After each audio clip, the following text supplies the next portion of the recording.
My name is Stuart Crawford. I served for 20 years in the Royal Tank Regiment in the British Army, and since retiring I've become an author and defence analyst and commentator.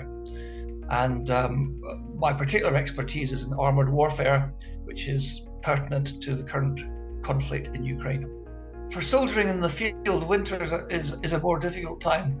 It's hard on individuals, it's hard on the personnel, and it's also hard on the equipment. As temperatures drop, things begin to seize up, and you only have to look at historically at the Second World War and Hitler's invasion of Soviet Russia in Operation Barbarossa to see that they came unstuck because they were unprepared for it, both in terms of winter clothing for the troops, but also for oils and lubrications for all their equipment, because it just simply froze up. And of course, the Soviets didn't have that problem because they were used to it. So I think there is an element of it being more difficult to operate in the dead of winter than it is in high summer. That said, your point about the mud freezing over and returning to firm going so that tanks and APCs and other fighting vehicles can maneuver freely is probably correct. So there's a plus and there's a minus to it, and it's hard. I mean, troops do fall prone to things like frostbite and hypothermia, etc., etc. But probably maneuver will return, certainly when the ground is frozen. On the other side of that, of course, we have the spring muds all over again, and we know what happened in February last year when the Russians coming down from the north towards Kiev just couldn't get off the roads, because if they did, their vehicles just bogged in. So the weather plays a big part in these things, and we all know about the battles at Moscow, Napoleon's retreat from Moscow in the dead of winter. A difficult time, but in terms of ground maneuver, probably better than the mud seasons. The basic parameters of a tank are inherent in its inherent firepower, protection, and mobility. Those are the three main tenets of tank design.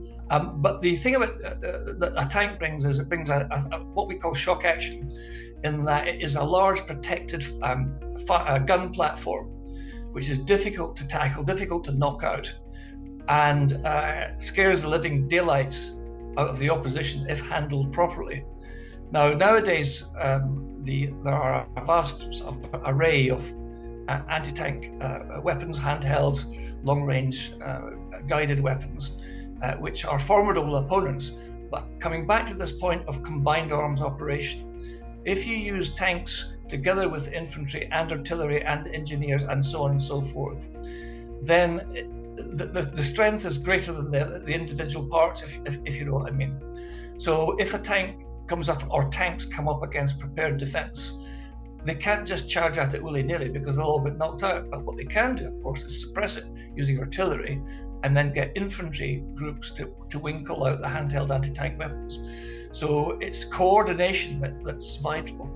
And of course, earlier in the conflict, people were saying, because we saw so many videos of tanks exploding and being destroyed by handheld weapons, that the age of the tank is dead.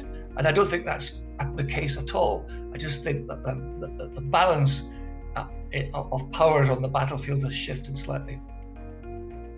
I get the impression that both sides are sort of catching their breath a little bit. The Russians, although they're battering away to try and capture Bakhmut in the Donbass, apart from that, they seem to be establishing fairly traditional but substantial defense lines in terms of trenches and pillboxes and tank traps, etc., etc.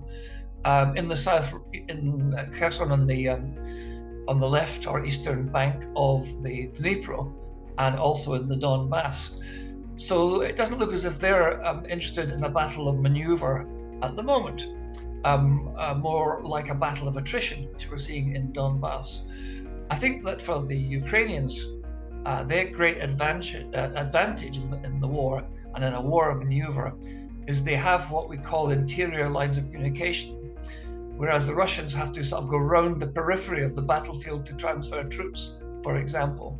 The Ukrainians can go across their home territory, much shorter distances, much less time to move them. So they have the sort of operational advantage in being able to shift their armies and equipment around over the Russians.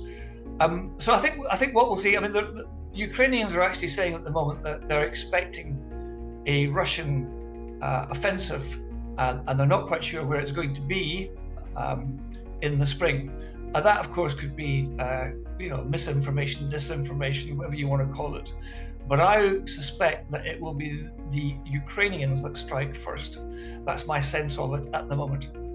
I think Ukraine will keep going for as long as NATO and Western allies can keep equipping it with the necessary means to make war against the Russians.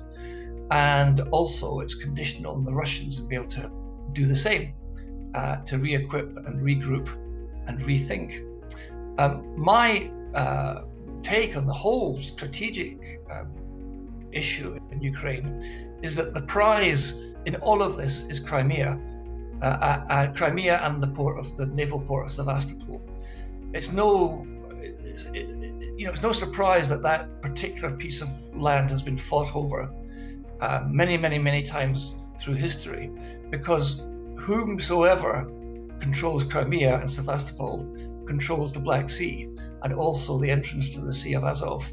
So I think that is the prize, and I think that strategically that's what the Ukrainians will be hoping to achieve. There's lots of speculation about their main point of effort shifting to a drive from Zaporizhzhia south to Melitopol and cutting the Russian communications between east and west, and thereby being able to roll up Russian defenses to the south of Kherson city on the left bank of the Dnipro and then enter Crimea. And my personal view is that Putin and the Russians will not give Crimea up, so Ukraine will have to take it. But if they manage to take it, then that might be the point from which they might consider negotiating a peace with their enemies.